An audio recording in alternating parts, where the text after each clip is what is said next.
Hi guys, this is Mr. V. Dito tayo ngayon para ipakita ang aking bagong game console, ang Nintendo Switch. Actually, na-unbox ko na siya kaya hindi na natin pwedeng sabing unboxing video ito, guys. Actually, isa to sa mga hindi ko inaasahang present sa akin ngayong New Year. This coming New Year, ang Nintendo Switch. Nagulat na lang ako last Saturday. Ayan guys, ang ating laro ay ang Pokemon Legends Arceus. Kung makikita nyo, Japanese version siya pero isa to sa mga game niya ngayon ng Nintendo Switch. Actually guys, ito siya, Japanese siya na pwedeng i-setting bilang English or Japanese, Chinese, whatever. Ito yung mga gamit niya guys, pakikita ko sa inyo. Ayan ang Pokemon Arceus. Nasimulan ko na. Kaya hindi na natin pwedeng sabing unboxing ito. Sorry. Meron tayong dock. Ayan guys. Actually, pwede rin siyang isaksak sa TV. Ayan. Ipapakita ko sa inyo ang instruction manual niya. Pwede rin siyang tanggalin. Ito ang dock. Actually, gusto namin ikabit to sa TV. Kaso, hindi naman ako laging gumagamit ng TV guys, kaya eto, nakakahon lang muna siya. Pwede rin siyang laruin bilang one player mode. Hindi one player mode. Pwede siyang tanggalin ng hindi gamit ito. Papakita ko guys. Ayun guys. Tapos, ilalagay natin to. Bubuksan natin siya para may dock. Ayan guys, nakatayo na siya. Itatayo lang natin siya. O, diba? Kung makikita nyo guys, ayan. Pakikita ko sa inyo kung paano siya laruin. Actually nga, amazing ang console na to.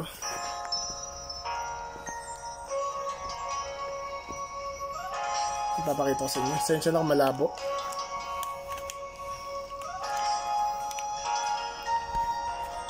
Kailangan linisin natin ng camera. Yan.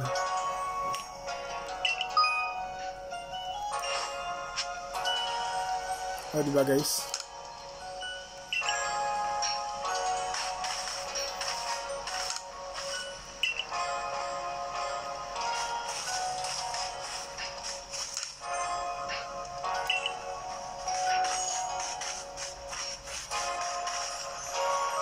Hindi ko alam kung saan ako pupunta ngayon.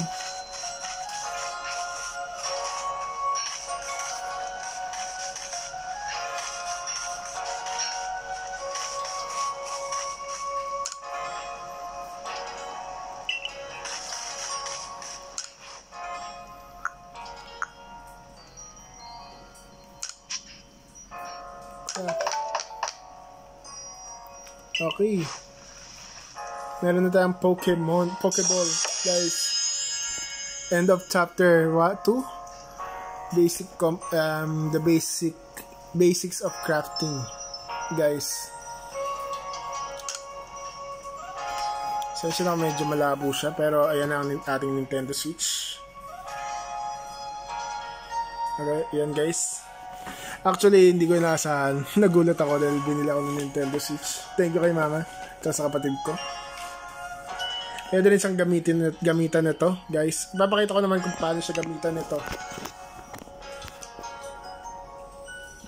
Tatayo lang natin, ha? Yan. Ito, para siya dito.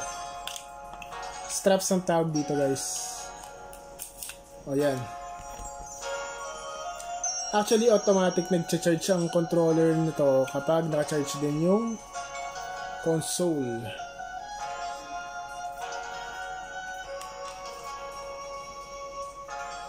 Ayan.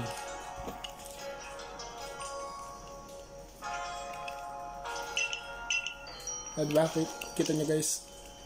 Ayan. Ito. Tsaka ito. Actually, di ko alam kung paano gamitin ito. Pwede na natin tanggalin. Oh guys, this is Tito Jed, Mr. V, sorry. This is the end of my video for the new Nintendo Switch. Please leave a like, share, and subscribe to my YouTube channel for daily video. Day off muna ako sa ML. Bye bye ML, COC. Bye!